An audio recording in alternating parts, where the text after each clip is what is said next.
رسول اکرم صلی اللہ علیہ وآلہ وسلم کے جلیل القدر صحابی حضرت ابو عبیدہ بن جراح رضی اللہ تعالی عنہ کے حیات مبارکہ کے چند انمول واقعات کو بیان کریں گے۔ خوش شکل، حسم و دراز قد اور ایسے تھیکے خد و خال والے کہ دیکھنے والے کی آنکھوں کو سرور حاصل ہو۔ آپ ہیں حضرت محمد صلی اللہ علیہ وآلہ وسلم کے امت کے امین حضرت عامر بن عبداللہ بن جراح، جن کی کنیت ابو عبیدہ رضی اللہ تعالی عنہ ہے۔ حضرت عبداللہ بن عمر رضی اللہ تعالی عنہ اپنے تاثرات بیان کرتے ہوئے فرماتے ہیں کہ قریش میں 3 شخصیات ایسی ہیں جن کے چہرے تمام لوگوں سے بڑھ کر زیادہ حسین، جن کا اخلاق سب سے عمدہ اور جن میں حیا سب سے زیادہ پائی جاتی ہے۔ اگر وہ گفتگو کریں تو قطعاً جھوٹ نہ بولیں، اگر آپ ان سے کوئی بات کریں تو آپ کو جھٹلائیں گے نہیں۔ میری نظر میں وہ 3 عظیم شخصیات یہ ہیں: حضرت ابو بکر صدیق رضی اللہ تعالی عنہ، حضرت عثمان بن عفان رضی اللہ تعالی عنہ اور حضرت ابو عبیدہ بن جراح رضی اللہ تعالی عنہ۔ حضرت ابو عبیدہ بن جراح رضی اللہ تعالی عنہ کا شمار ان صحابہ اکرام رضوان اللہ علیہم اجمعین میں ہوتا ہے جنہوں نے اسلام قبول کرنے میں سبقت کی۔ حضرت ابو بکر صدیق رضی اللہ تعالی عنہ کے قبول اسلام کے بعد دوسرے روز ہی مسلمان ہو گئے۔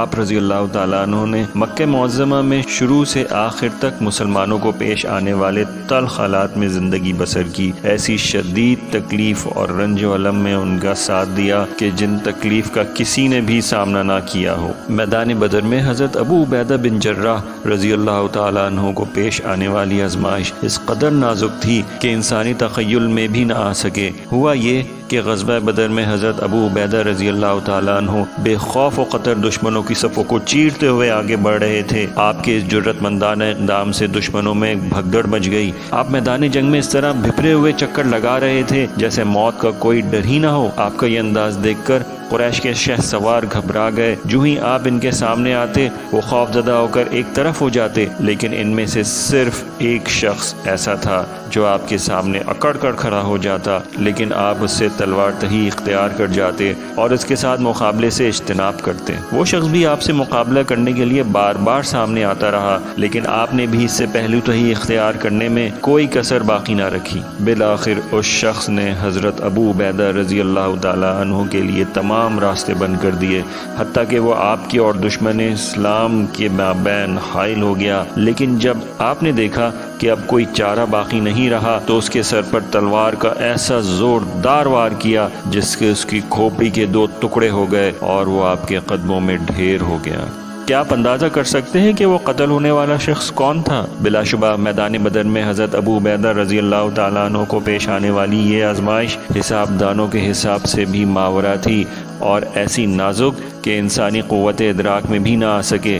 جب آپ کو یہ معلوم ہوگا کہ یہ لاش تو حضرت ابو عبیدہ رضی اللہ تعالیٰ عنہ کے والد عبداللہ بن جراح کی تھی تو آپ حیران رہ جائیں گے۔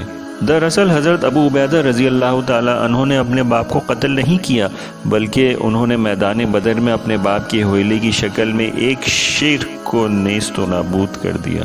آپ کا یہ اقدام اللہ تعالیٰ کو اتنا پسند آیا کہ آپ کی شان میں درج ذیل آیات مبارکہ نازل فرما دی۔ تم یہ کبھی نہ پاؤ گے کہ جو لوگ اللہ اور آخرت پر ایمان رکھنے والے ہیں وہ ان لوگوں سے محبت کرتے ہوں جنہوں نے اللہ اور اس کے رسول کی مخالفت کی ہے، خواہ وہ ان کے باپ ہوں یا ان کے بیٹے یا ان کے بھائی یا ان کے اہل خانہ۔ یہ وہ لوگ ہیں جن کے دلوں میں اللہ نے ایمان ثبت کر دیا ہے اور اپنی طرف سے ایک روح عطا کر کے ان کو قوت بخشی۔ وہ ان کو ایسی جنتوں میں داخل کرے گا جن کے نیچے نہریں بہتی ہوں گی، ان میں وہ ہمیشہ رہیں گے۔ اللہ ان سے راضی ہوا اور وہ اللہ سے راضی ہوئے۔ یہی لوگ اللہ کا گروہ ہیں، خبردار رہو۔ حضرت محمد بن جعفر رضی اللہ تعالی عنہ فرماتے ہیں کہ عیسائیوں کا ایک بہت بڑا وفد رسول اکرم صلی اللہ علیہ وآلہ وسلم کی خدمت اقدس میں حاضر ہوا اور عرض کی کہ آپ اپنے صحابہ اکرام رضی اللہ تعالی عنہ میں سے ہمارے ساتھ کسی ایسے شخص کو روانہ کیجیے جسے آپ مناسب سمجھتے ہوں، تاکہ وہ ہمارے باہمی مالی اختلافات کو نمٹائے۔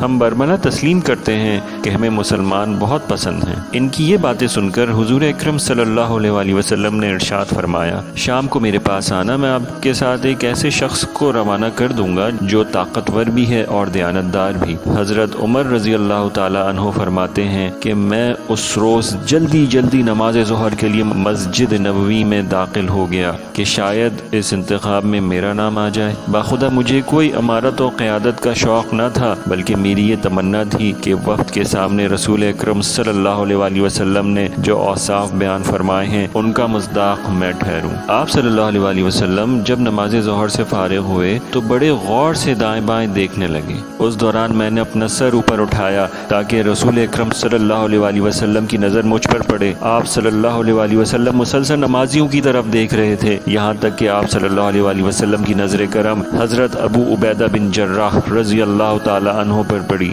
انہیں اشارے سے اپنے پاس بلایا اور ارشاد فرمایا کہ آپ اس وقت کے ساتھ جائیں اور ان کے باہمی اختلافات کو عدل و انصاف کے ساتھ نمٹائیں۔